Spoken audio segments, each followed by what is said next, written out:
Brothers and sisters, hear my words as they flow like a quiet river through your hearts. Let us walk together into the garden of your emotions, into the places where love blooms and is lost all at once. I ask you a question that burns within the soul. Why do I sometimes allow your hearts to love someone who cannot save you, who does not see you, who will leave you? Why, when my eyes see your pains and joys, do I let you long for those who wound you? Look at the river, twisting among the rocks. Sometimes the water strikes sharp stones and must change its course. So it is with love. When you love the wrong person, it is not punishment. No. It is learning, it is a test, it is a way I teach you to discern between water that refreshes and water that merely wets the surface. Sometimes you love the wrong person so that you may know yourself, so that you may recognize the depth of your soul, its capacity to endure even the bridges you yourself have built on illusions. Imagine a garden. In it grow roses and lilies, but also brambles and thorns. And you walk among them, your eyes fixed on the beauty of the roses, unaware of the thorns scratching at your hands and your feet. Is it not in the scratches that you learn patience? Is it not in the sting that you learn the sharpness of truth? Love the wrong person, and you encounter your own heart in ways that comfort cannot teach, in ways that ease alone cannot reveal. I tell you, the heart is a lamp, and each love is a wind that blows upon it. Some winds warm the flame, and the light grows steady and bright. Others rage and flicker the lamp, forcing shadows into the corners you had forgotten existed. Do not curse the wind. Do not fear the flicker. It is by this very turbulence that the lamp learns to shine steadily, that the darkness around you reveals the stars you never noticed before. Have you not heard the story of the traveler who sought water in the desert? He drank from a mirage and found only dust in his mouth. Yet he continued walking, and each step led him closer to the spring hidden in the rocks. So it is with love. The wrong love is the mirage that teaches discernment. The wrong person is the desert in which your soul grows thirsty enough to drink deeply from the true fountain. Do you see now? Even in what seems cruel or mistaken, there is a purpose, unseen yet perfect. And consider this. The vine grows not in the absence of storms, but because of them. The roots dig deep into soil that resists, soil that pushes back. How else would the vine learn strength? How else would it bear the sweetest grapes? Likewise, your heart must sometimes endure loves that pierce, loves that disappoint, loves that fail, for only in enduring can it learn the fruit of true affection, the nourishment that will not fade. You may ask me, but Lord, why must it hurt so deeply? Why must my soul ache in longing for one who cannot stay? Listen closely, for I speak now as I have always spoken. The pain is the teacher. The ache is the mirror. You see, when you love someone unworthy, your heart does not fail you, it speaks to you. It whispers the truths you have hidden. Your desires, your fears, your capacity for devotion. It shows you the patterns of your seeking, the spaces where your soul is vulnerable, the corners where trust must grow stronger. And yet, do not mistake this. It is not your fault. The path of love is like a winding river through mountains. You cannot always see the bends ahead. Some waters are smooth, some are filled with rocks and rapids. But every water flows toward the sea. Even the love that wounds, even the love that betrays, even the love that leaves you weeping under a silent sky, is a current that moves you closer to the place where your soul belongs, to the union that your heart was made to know. Now, let me tell you of a shepherd who lost his lamb in the night. He wandered through darkness and thorn, and when he found the lamb, it was scratched, tired, trembling. Yet the shepherd did not curse the night. He lifted the lamb with gentle hands. So it is with me and your heart. Even when you have been hurt by the wrong love, I lift your spirit. Even in the shadow of disappointment, my grace rests upon you. Do not despair in your wandering. Each misstep, each heartache, is a step closer to the pasture where love will be kind, steadfast, and true. And here is the deepest truth. Love the wrong person, and you are being prepared. You are being tempered in the fires of longing, humility, and patience. You are learning the rhythm of giving and letting go, the courage to face emptiness without fear, the wisdom to see that some souls are passing, while others are meant to remain. Love that leaves is not wasted, it is the echo that teaches you to recognize the voice that will endure. And now, my beloved, let us dwell on the quiet moments after the heartbreak, when the night seems endless and the soul feels abandoned. Do you not see that even in this darkness, I am there?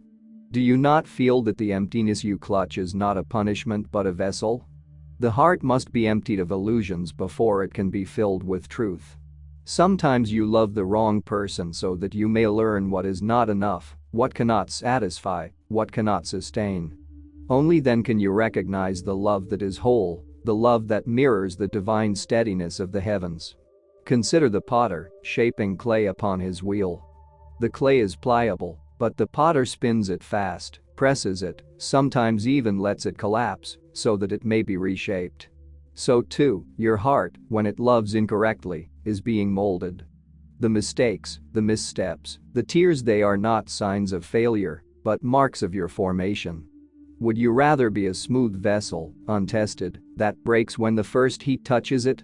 Or a vessel strengthened by fire, molded by patience, polished by reflection, capable of holding living water without cracking? I tell you, the wrong love is a teacher cloaked in shadow. You may not see the lesson at first.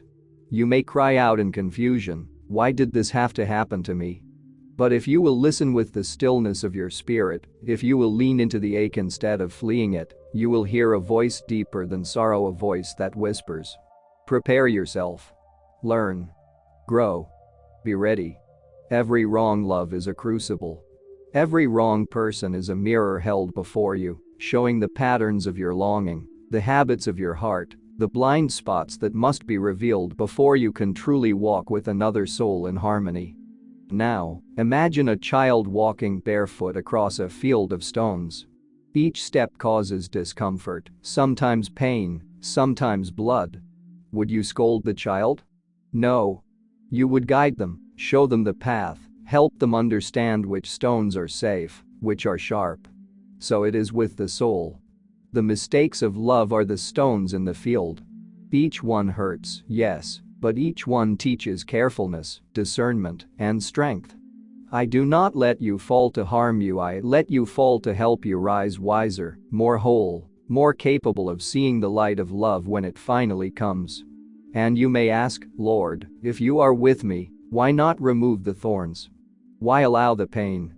Ah, my beloved, if I removed all the thorns, would your hands ever learn gentleness? If I removed all the night, would you know the warmth of the dawn?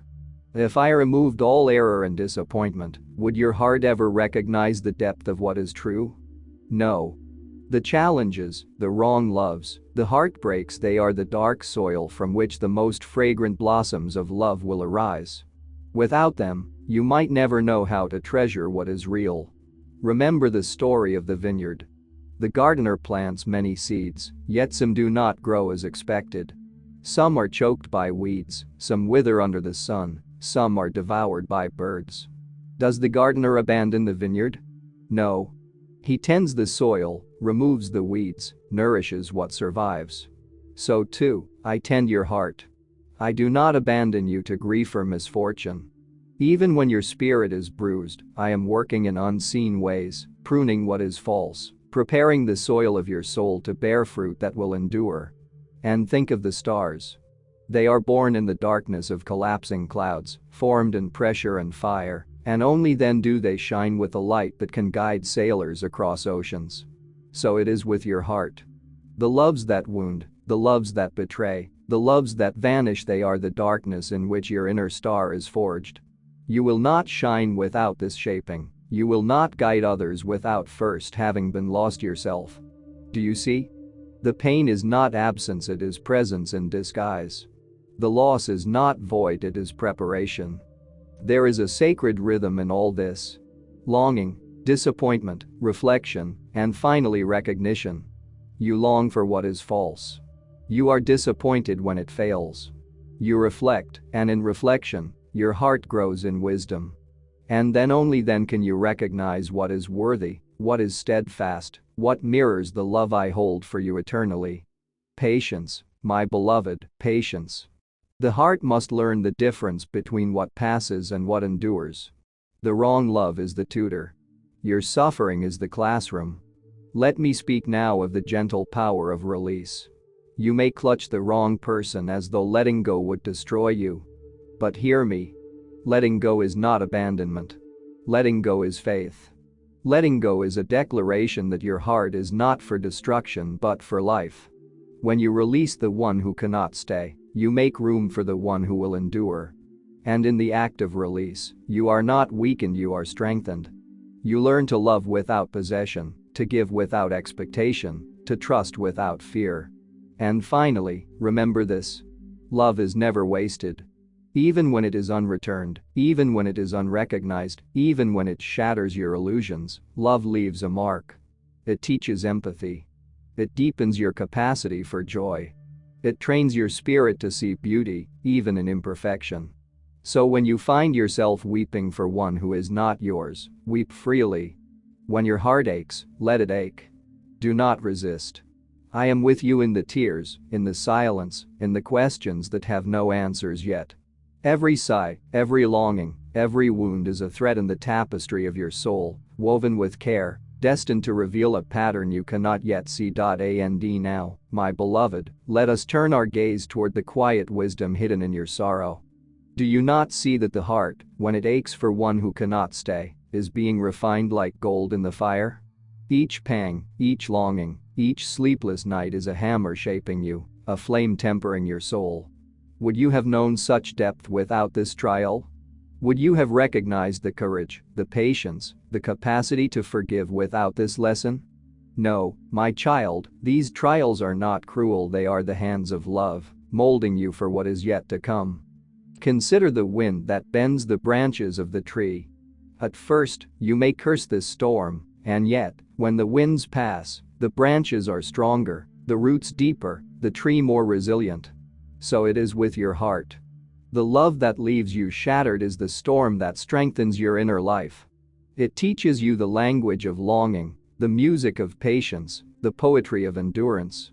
And do not rush through it. Do not wish to skip the storm. For even as the branches sway violently, the tree is being trained to stand firm in future tempests. And ponder this. A shepherd does not choose which sheep will wander.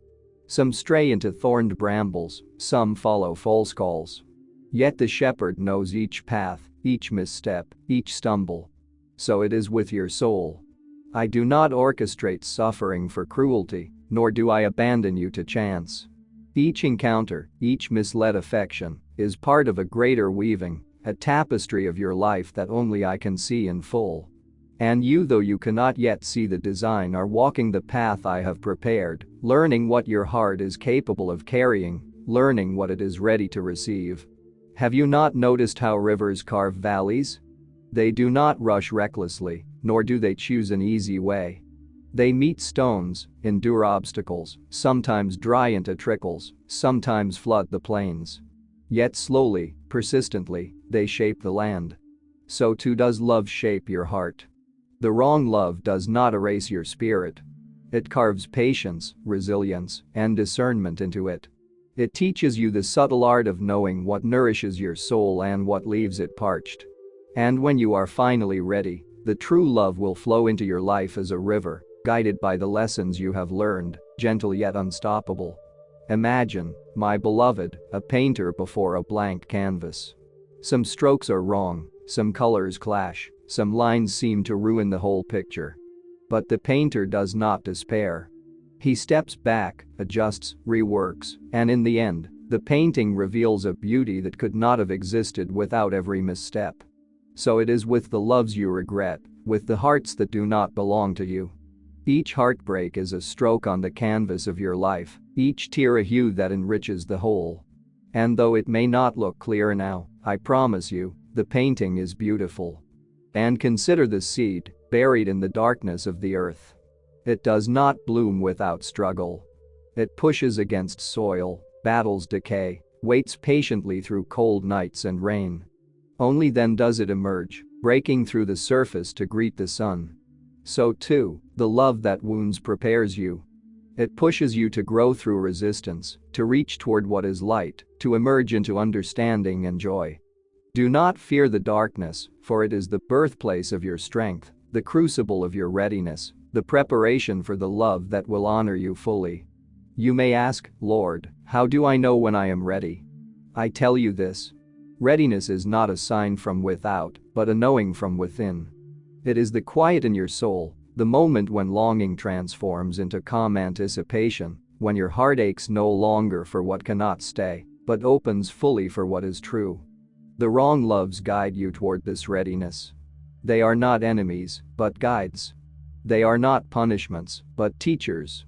They are the crucibles in which the soul learns to distinguish between illusion and reality, between desire and truth. And here is a truth to hold close. Do not blame yourself for having loved. Do not berate the heart that leapt, that hoped, that dreamed. Love is a divine impulse, a fire that I have placed within you. Sometimes it leaps toward what will nourish, and sometimes toward what cannot sustain. In every instance, the heart is acting in faith. And faith, even when misdirected, is sacred. The lesson is in reflection, in understanding, in learning to temper hope with discernment without extinguishing the flame itself. Finally, let us speak of forgiveness, the most powerful fruit of loving the wrong person. Not for their sake, but for yours. When you forgive, you release the weight that keeps your heart tethered to pain. You allow the river of your spirit to flow freely once again. And in this release, you are prepared to receive love that will honor you, that will cherish you, that will meet your soul with the steadiness it has been trained to recognize. Forgive not because it is easy, but because it is the path to your own healing, the pathway to fullness, the way toward the love that is patient, enduring, and true.